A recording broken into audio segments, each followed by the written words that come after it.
Seperti diketahui, pada tahun 1988 sampai 2002, regulasi World Superbike mengizinkan motor 1000 cc 2 silinder untuk bersaing dengan motor 750 cc 4 silinder. Alhasil, Ducati dengan mesin L-Twin 996 cc-nya menguasai Superbike dengan mengoleksi 9 gelar juara dunia. Di mana pada masa itu, Honda masih setia berjuang dengan memakai Honda RFB 750R atau yang biasa disebut dengan Honda RC45 dengan mesin 4 silinder 750 cc-nya sudah mulai ketinggalan. Dengan situasi tersebut, Honda punya rencana membuat motor yang akan menggunakan engine konfigurasi V-twin cylinder agar head-to-head dengan Ducati yang sudah merajai balapan Superbike dunia selama 1 dekade.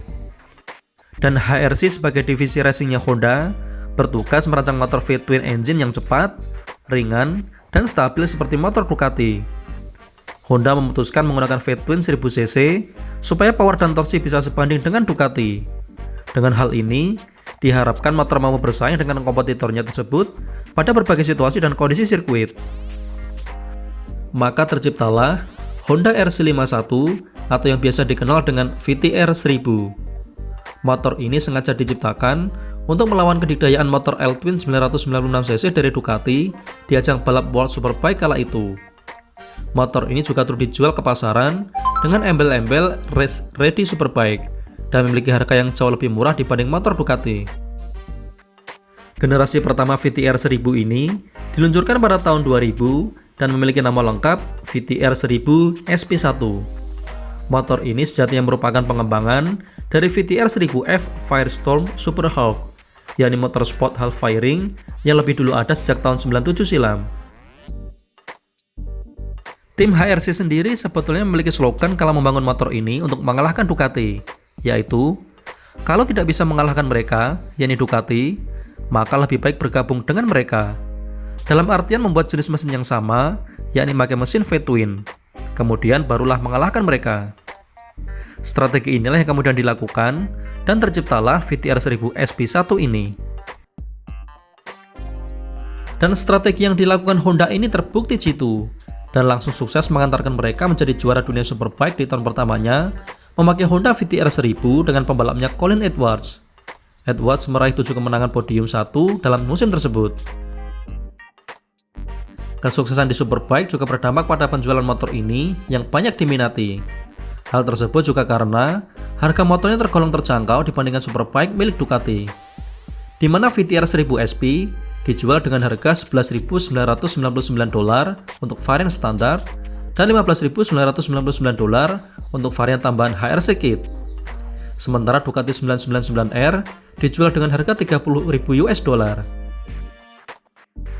Spesifikasi mesinnya sendiri, Honda VTR 1000 SP1 dibekali mesin berkapasitas 996 cc, V-twin 90 derajat, DOHC 8 klep dengan bore stroke 100 x 63,6 mm, berpendingin cairan dengan sistem bahan bakar full injection PCM-FI, 2 injektor per silinder dengan throttle body masing-masing 54 mm. Aliran udara masuk melalui corong ram air yang terletak di depan antara headlamp, kemudian melalui sasis aluminium dan langsung ke airbox.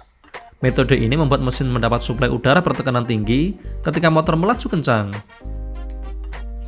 Dengan konfigurasi tersebut, mesin ini mampu memuntahkan power sebesar 136 horsepower pada 9.500 rpm dan torsi puncak di angka 105 Nm pada 8.000 rpm. Dilengkapi dengan kopling hidrolik dan gigi 6 percepatan, motor ini mampu melesat hingga 275 km per jam. Di tahun keduanya, Colin Edwards mengalami perlawanan kuat dari pasukan Ducati seperti Ben Bostrom, Ruben Shaw, dan Troy Bayliss. Dari tahun tersebut, Troy Bayliss jadi juara dunia, sementara Colin Edwards di posisi kedua.